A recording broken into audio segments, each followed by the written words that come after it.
चाकूर तालुक्यातील खून प्रकरणी दोन्ही आरोपींना न्यायालयीन कोठडी। चाकूर येथे बालकाच्या निर्घृण हत्येच्या घटनेमुळे चाकूरसह जिल्ह्यामध्ये या घटनेबाबत हळहळ व्यक्त झाली आणि या घटनेतील देवांश मंगेश स्वामी या निष्पाप बालकाची चुलती अनिता दिनेश स्वामी हिने गळा दाबून निर्घृण हत्या केली होती। या खून प्रकरणात अनिता हिला 24 तारखेपर्यंत पोलीस कस्टडी देण्यात आली होती, तर याच गुन्ह्यामध्ये दुसरा आरोपी संजय काशीनाथ स्वामी याला पोलिसांनी अटक करून न्यायालयासमोर उभे केले असता न्यायालयाने 24 तारखेपर्यंत पोलीस कस्टडी दिली होती।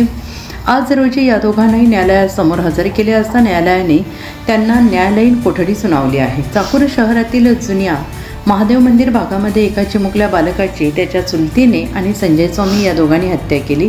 या प्रकरणी पोलीस सूत्रांनी सांगितलेलं की दिनांक 19 रोजी सकाळी 7 वाजण्याच्या दरम्यान मयत देवांश मंगेश स्वामी आणि त्याचा चुलत भाऊ साईचरण दिनेश स्वामी हे दोघे सायकलवर खेळत असल्याचे CCTVमध्ये दिसून आले। त्यानंतर ते दोन्हीही बालके गायब झाल्याची तक्रार पोलिसांना मिळतात पोलिसांनी याबाबत तपास करत असताना दुपारी 1:30च्या दरम्यान देवांश मंगेश स्वामी या 7 वर्षाच्या बालकाचा मृतदेह पडक्या वाड्यातील टायराच्या लगत असणाऱ्या झाकलेल्या अवस्थेत सापडला।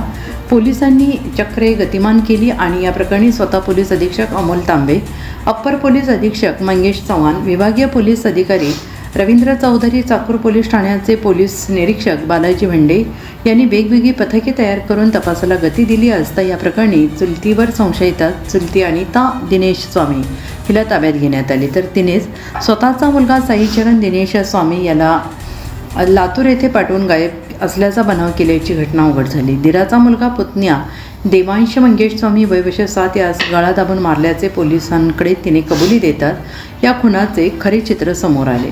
चुलतीनेच आपल्या पुतण्याचा साथीदाराच्या सोबतीने खून केल्याची कबुली जबाब दिला। यावरून आरोपी अनिताला आणि संजयला न्यायालयात हजर केलं असता पोलीस कस्टडी 24 तारखेपर्यंत देण्यात आली। आज रोजी दिनांक 24 या दोघांनी न्यायालयात हजर करण्यात आलं असता न्यायालयाने त्यांना न्यायालयीन कोठडी ठोठावली असून जिल्हा कारागृहात रवानगी करण्यात आल्याचं पोलिसांनी म्हटलं आहे।